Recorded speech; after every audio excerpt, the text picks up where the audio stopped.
the ACC ain't winning anything. They're just not. It's exciting to see Cam Scattaboo have a couple good games. They're not winning a championship. Like Arizona, these schools, Arizona State, Arizona, none of these schools are going to win anything. So it makes Greetings and salutations, and welcome to the Coaches Podcast. It's been a rough taping week for me. Got my water here. I am your host, Dr. Keith Adams, and on today's Roll Down Thursday edition, college football playoff talk. Should March Madness be expanded? Recruiting in today's world and new frontiers for ADs. With me today is my team leader extraordinaire, Mike King. Mike, we've got a lot going on, so let's go ahead and get to it. The SEC, it's going to get heated, and that's what one school administrator from the SEC said. Greg Sankey is the commissioner's commissioner, and we still haven't heard about the House decision, but the SEC is a big deal.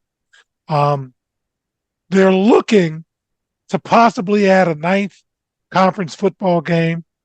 They're looking to strike a scheduling agreement with the Big Ten.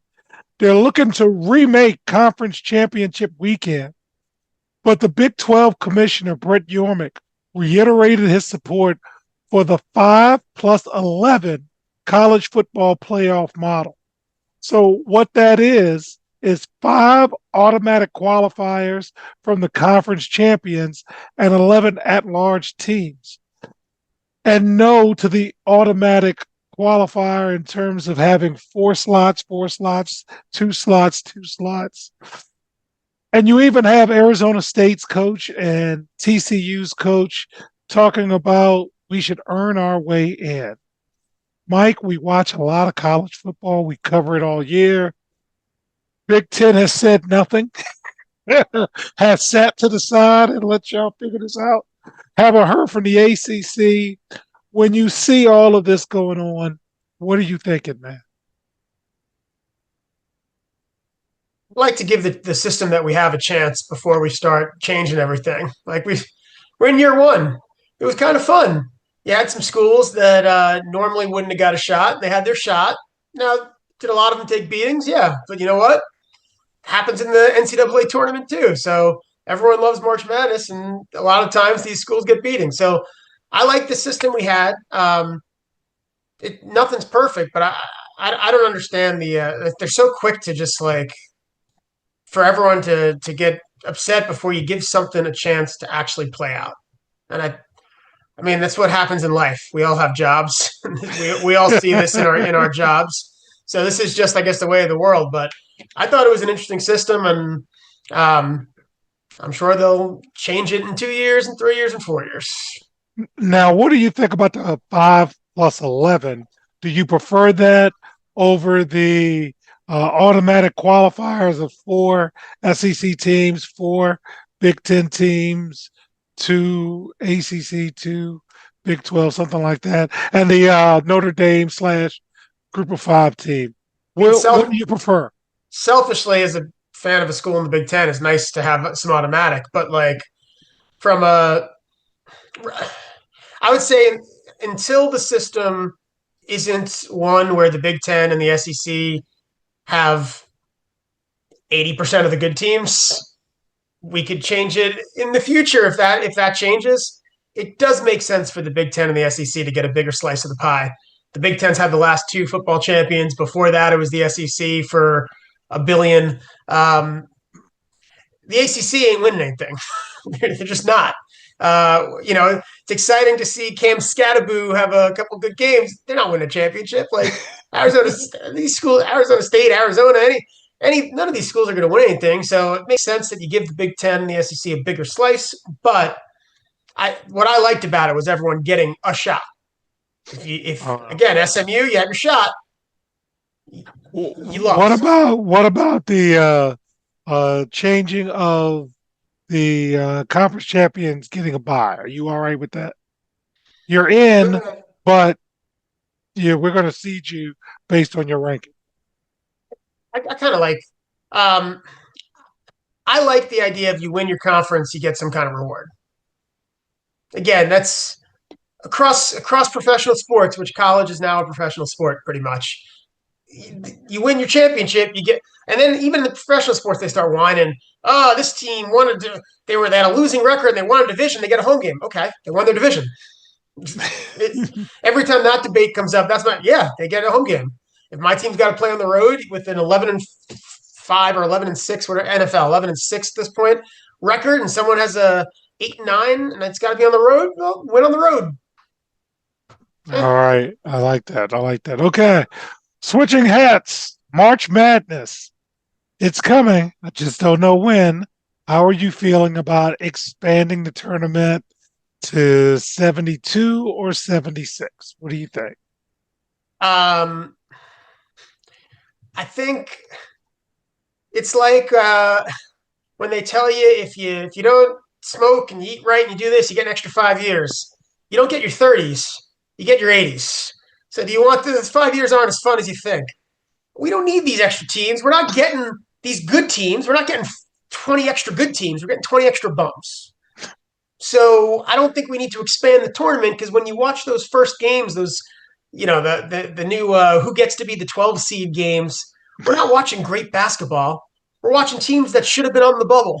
They're on the bubble because they're bad. That's like I don't need to expand the tournament because we're adding bad. We're not adding good. If we were again, if we had a system where there were like 20 great teams being left out of the tournament, let's expand this thing. Like, oh, how much of a crime is that these good basketball teams are not in the tournament? But that's not the case. We're adding some team that had 18 wins in some garbage conference, and you're gonna see them play, and you're gonna go, Yeah. eh. All right. So, fans, when we get back in segment 2, we're going to talk recruiting. And this ought to be fun because Mike follows recruiting as well as anybody. We'll be right back on the iCoach Podcast. Hi, everyone. I'm Dr. Keith Adams, and for years, I've witnessed the struggles student athletes face on how to truly balance the demands of academics and athletics. It's a question that I have dedicated my life to answering. That's why I wrote Finding the Balance, my personal journey to academic and athletic success. It's more than just a book. It is my personal journey, and it is filled with hard-earned lessons from decades as a coach, educator, and now president of the CKA Safe Project. Inside, you will find practical advice, real-life stories, and a clear roadmap to help student athletes, coaches, and parents navigate the complex world of balancing sports and education. And now I am thrilled to bring this message to a wider audience as a proud member of the Cascade Sports Network. We're partnering to amplify these crucial conversations about student athlete success. I believe every student athlete deserves the opportunity to reach their full potential, both on and off the court and the field. You can purchase your copy directly from our website at www.ckasafeproject.org. Join me and the Cascade Sports Network as we work together to help every student athlete succeed. Welcome back to the iCoaches Podcast in segment 2, recruiting talk. So first of all, Georgia head coach Kirby Smart has mentioned that, wait for it, high school recruits are getting paid before they get to college. So Mike, again, as somebody who has studied this, what are you thinking about Kirby's comments on high school kids getting paid before they go to college? I mean, high school or youth sports in general, youth sports has been more and more disgusting before college became what we have now. So now it's just going to make high school even worse.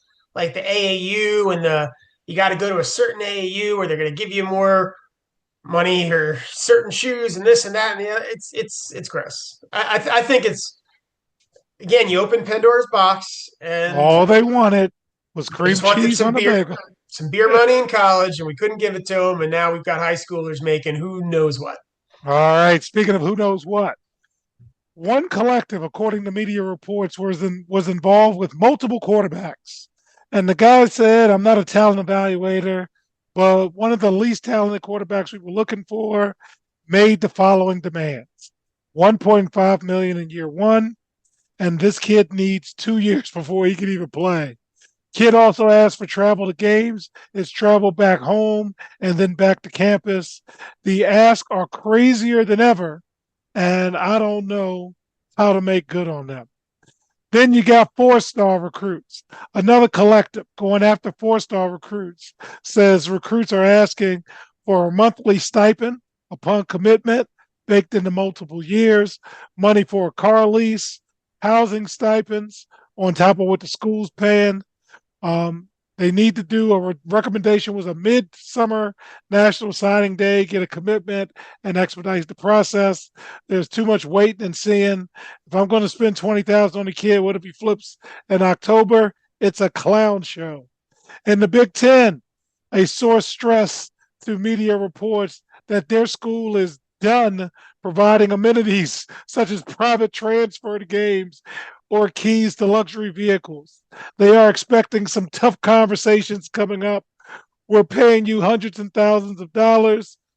Do what you want with it. We're not adding anything more. In the SEC, they're taking a similar response. We're not paying recruits crazy numbers until they start playing. We would personally rather go to the portal and get somebody who has a season under their belt and pay them. Developing guys is going to be hard.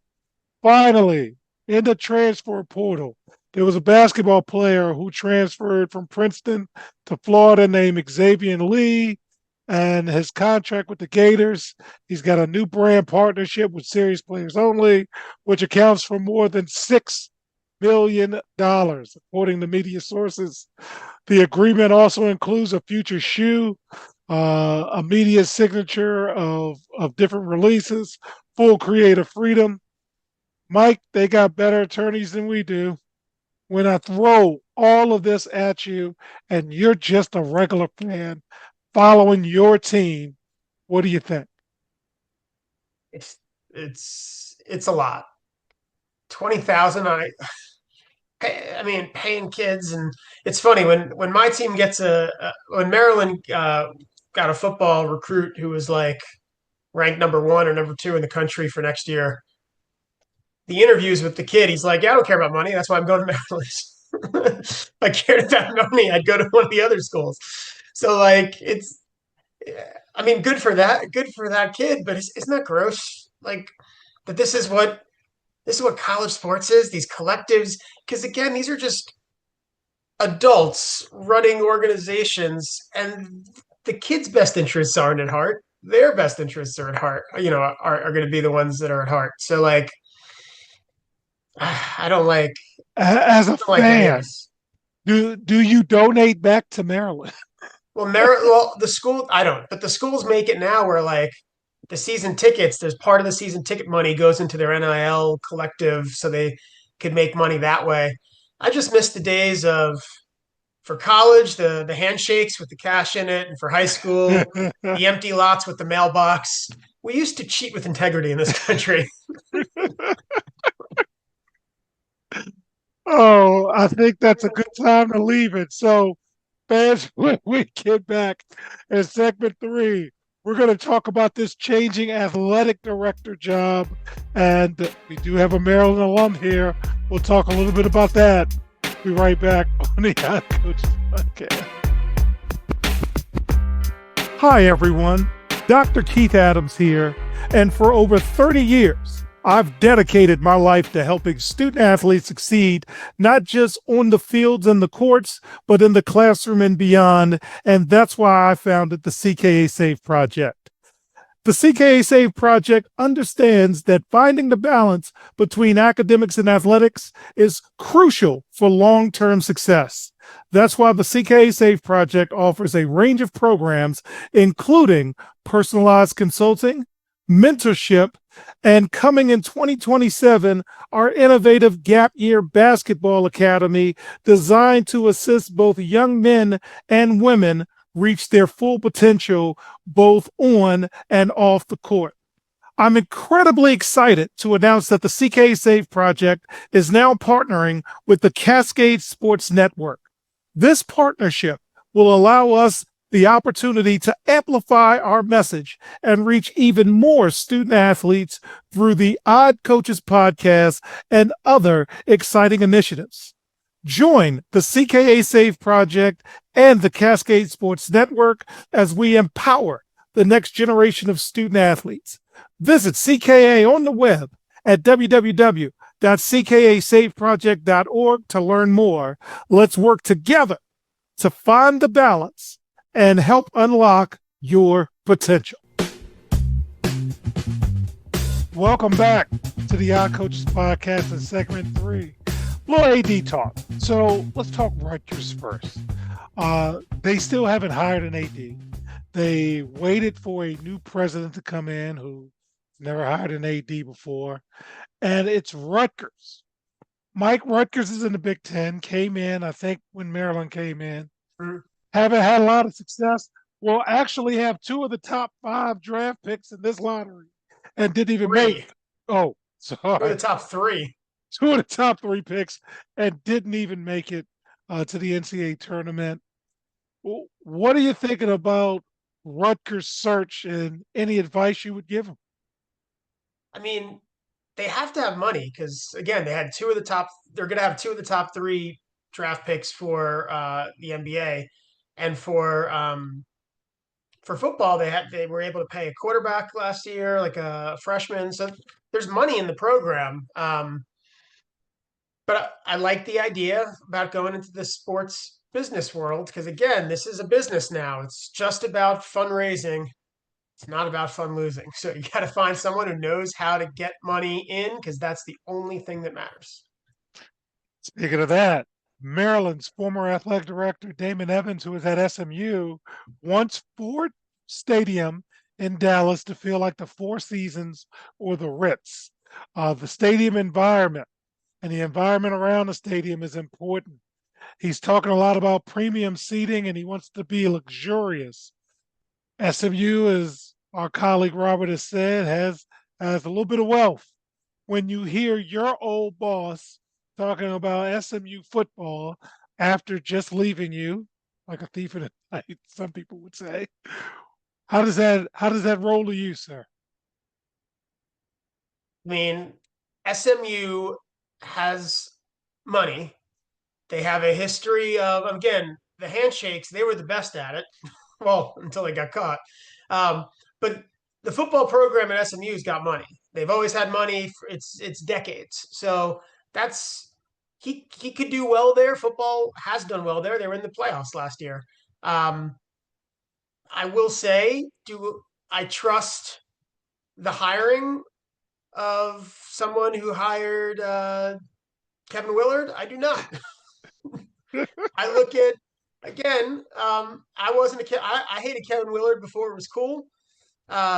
He's terrible. He was terrible. It was a bland, boring hire at a basketball school.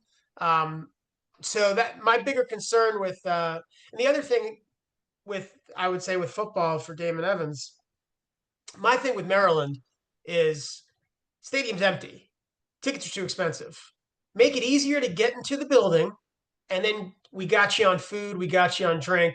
That's where we're going to make our. We got you on parking. That's where we're going to make the money. But the ticket should be like, you want in, you get in.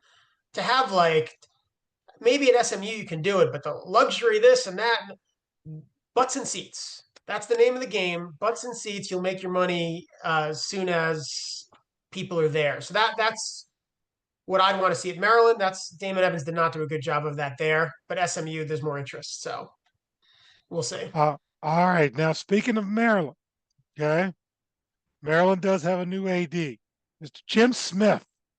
A lot of experience outside of college athletics. Mike, you're an alum. You've seen his bio. You've seen what he's done. How are you feeling about this? Because it's been mixed in the athletic world. And again, rightfully so, because we still don't talk about school enough. But this is a new day, new era. How are you thinking about this hire? So I was pretty excited for the hire, partly because the names that I was hearing before him didn't interest me.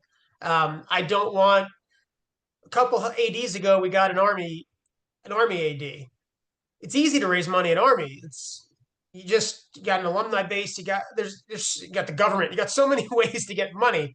It's not the same as Maryland. So it was apples and lamps. Apples and oranges isn't even far enough. So I thought that was a terrible hire. And then this round they were talking about getting Ivy League ads, and that to me that's the same thing. It doesn't translate to Maryland. I wanted someone with a business, some level of business experience. This guy, what I liked, he's been involved in college sports. He was at Ohio State, which doesn't really translate as well because Ohio State is obviously at a different level. But at least he's had some college experience. But a lot of a lot of where he got his experience was being involved in different sports, baseball. I think he was at some football things. I think he had some like random sports too. I don't know if he had like lacrosse but I saw there was a lot of different leagues that he was a part of, MLB being the biggest one. But also he was involved in raising money, for the Braves and for different groups. So like that's what ADs are now. It's not about you have to make good hires, but the biggest thing you have to do is raise money. It used to be if you hire a good football coach, you hire a good basketball coach, you're a good AD. Those are still important, but the most important thing an AD does now is figure out how to get money into the program. So this guy, he was involved in their media rights deal. He was involved in different marketing things, and he did it at a high level, like with a above average baseball organization in the Braves. So I'm hopeful. I wasn't hopeful with some of the previous ADs. I'm hopeful, but again, college programs are going to hire guys with no college or very little college experience. So I think we're going to have a lot of yikes, that didn't work across the board with ADs in this new era until schools figure out what they actually, what the secret sauce is to find someone you need. And I'm glad you mentioned that because Arkansas State hired Chris Pesman, who used to be the athletic director at Houston, which is a Big 12 school. Michigan State, they just hired Jay Batt from Georgia Tech. So there are ADs who are being hired from the traditional model versus what Maryland and what Rutgers might end up doing. And all we're going to do is sit and watch. Mm-hmm. As we close, $500,000. Mike, the SEC is not playing around anymore. You storm the field, you storm the court, $500,000 is the fine. Are we taking away fun? What are you thinking about that, sir? I think the only teams that should be fined 500,000. If Alabama fans are storming the field, they should be fined $500,000. You're Alabama, act like you've been there before. But if Vanderbilt gets a big win and they're not allowed to storm, that's ridiculous. Maryland beat USC, who was terrible, and we stormed the field and it was great. We were creating core memories, got my kids on the field. And honestly, when I told you about that recruit, he was at the game. That's probably part of the reason he was excited about coming to the school. So storming the field, storming the court, there's fun there. But Duke basketball, if you have a bad year and then you storm the court, that's embarrassing. There's levels to it. But certain programs storm as much as you want. I think it's ridiculous. All right. So on behalf of our favorite team leader, Mike King, I'm Dr. Keith Adams saying thank you for listening and or watching the Odd Coaches podcast. Voice will be better next week, and we will see you on the sidelines. Until next time, take care. The Odd Coaches podcast is sponsored by the CKA Save Project. The CKA Save Project is an industry leader in providing student-athlete academic and athletic support. From assessing student-athletes' academic and athletic skills, to measuring and monitoring student-athlete academic progress, to improving student-athlete time management and organizational skills, the CKA Save Project provides wraparound services for student-athletes from middle school through college. For more information, visit us on the web at www.ckasaveproject.org or schedule a free consultation with Dr. Keith Adams by emailing cka@ckasaveproject.org.